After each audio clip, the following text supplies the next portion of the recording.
Hey y'all! Well, we're going to get into budget versus higher end preamps. And I'm still not going to call this like high end because the other two that are in the Shootout are, one's $850 and I sell this one for $1,000. This is my Skunkie Designs color preamp.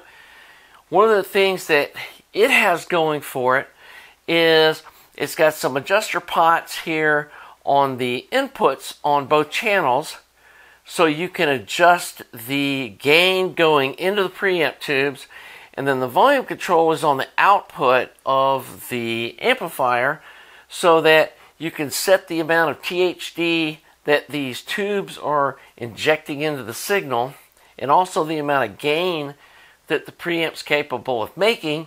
And then you're controlling the volume on the back end so that that tube sound stays the same throughout the whole range.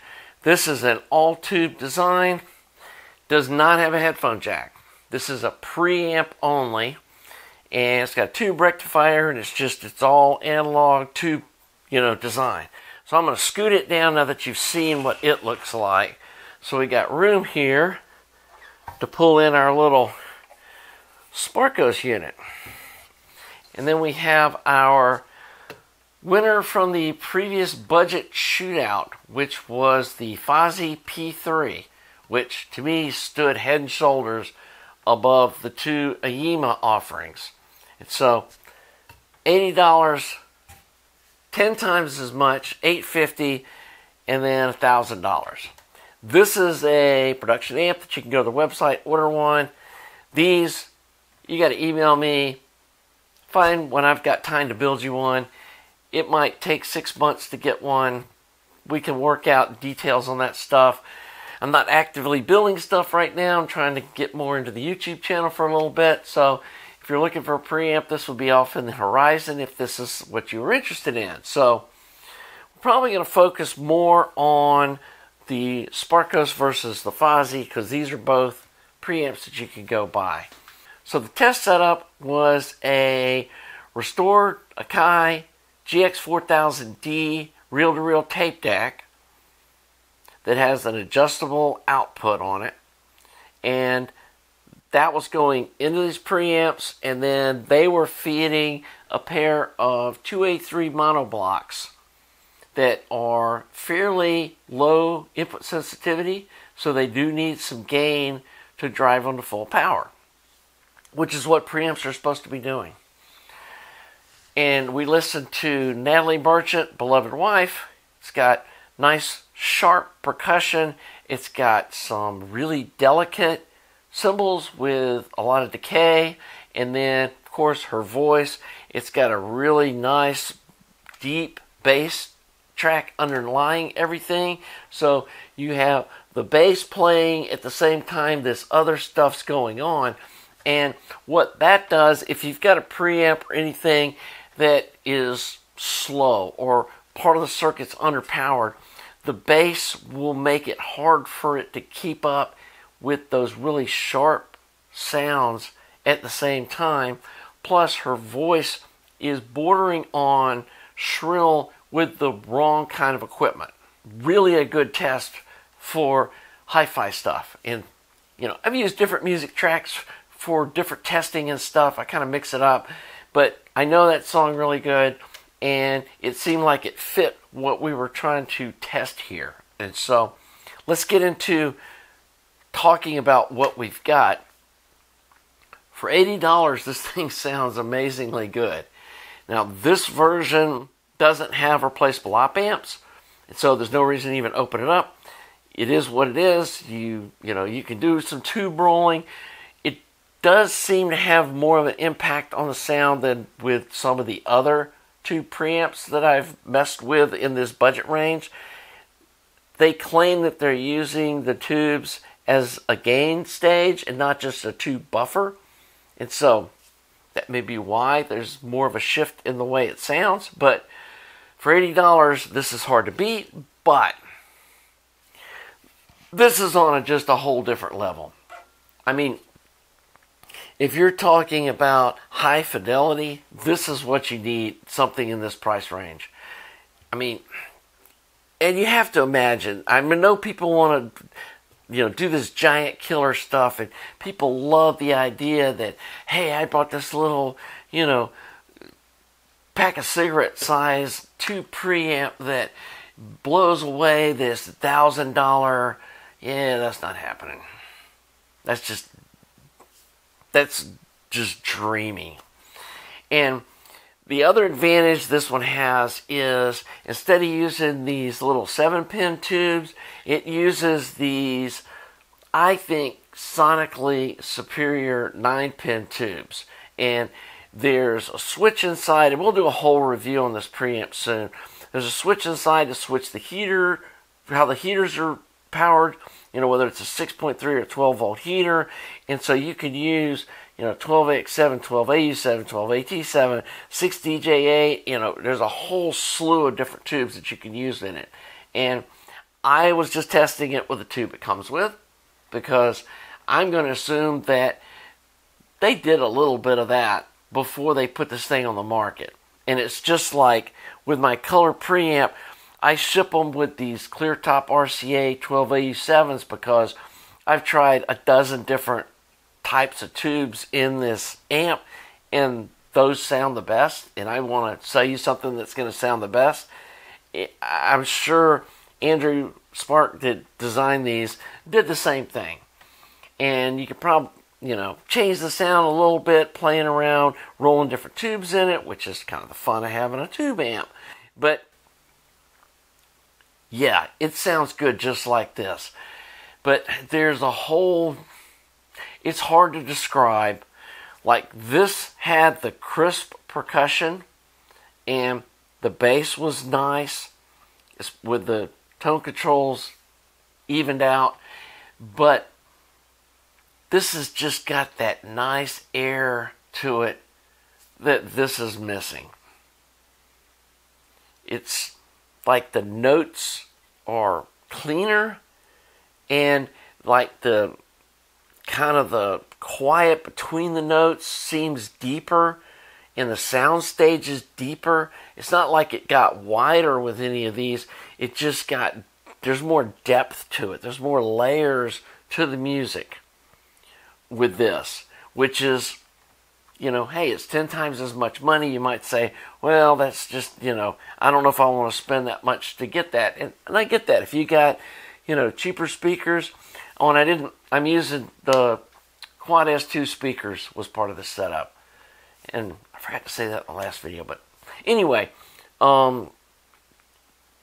very, very impressed with this.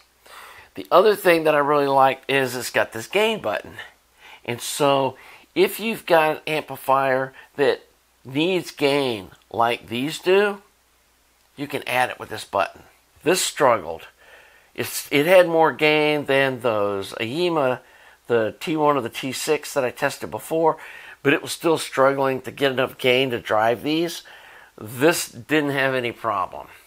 So it's definitely got more oomph to, drive some power amps that might need that.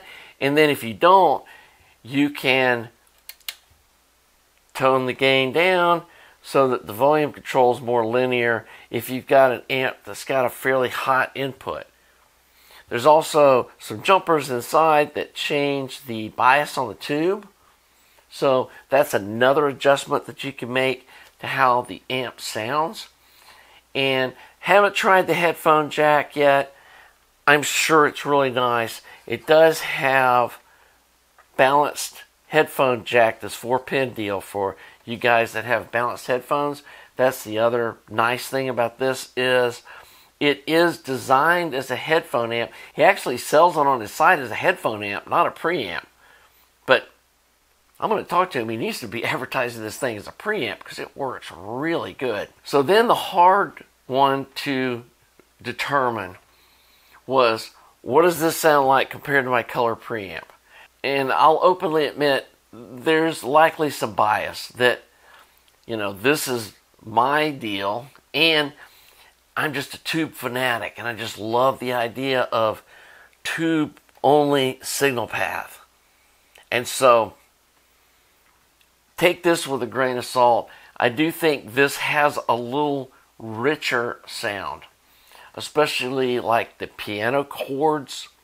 Just they blend with the bass more, if that makes sense. And you can almost feel the piano chords using this tube preamp. This thing also has a lot more gain, especially if you crank up these input potentiometers.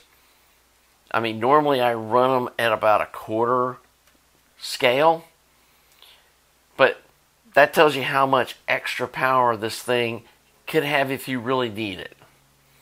Admittedly, you start getting more harmonic distortion, but it's mostly second order harmonic distortion, and you can adjust that, but you can get that same sort of second order harmonic adjustment in this one by moving that bias jumper. And again, this is a ready to buy production unit.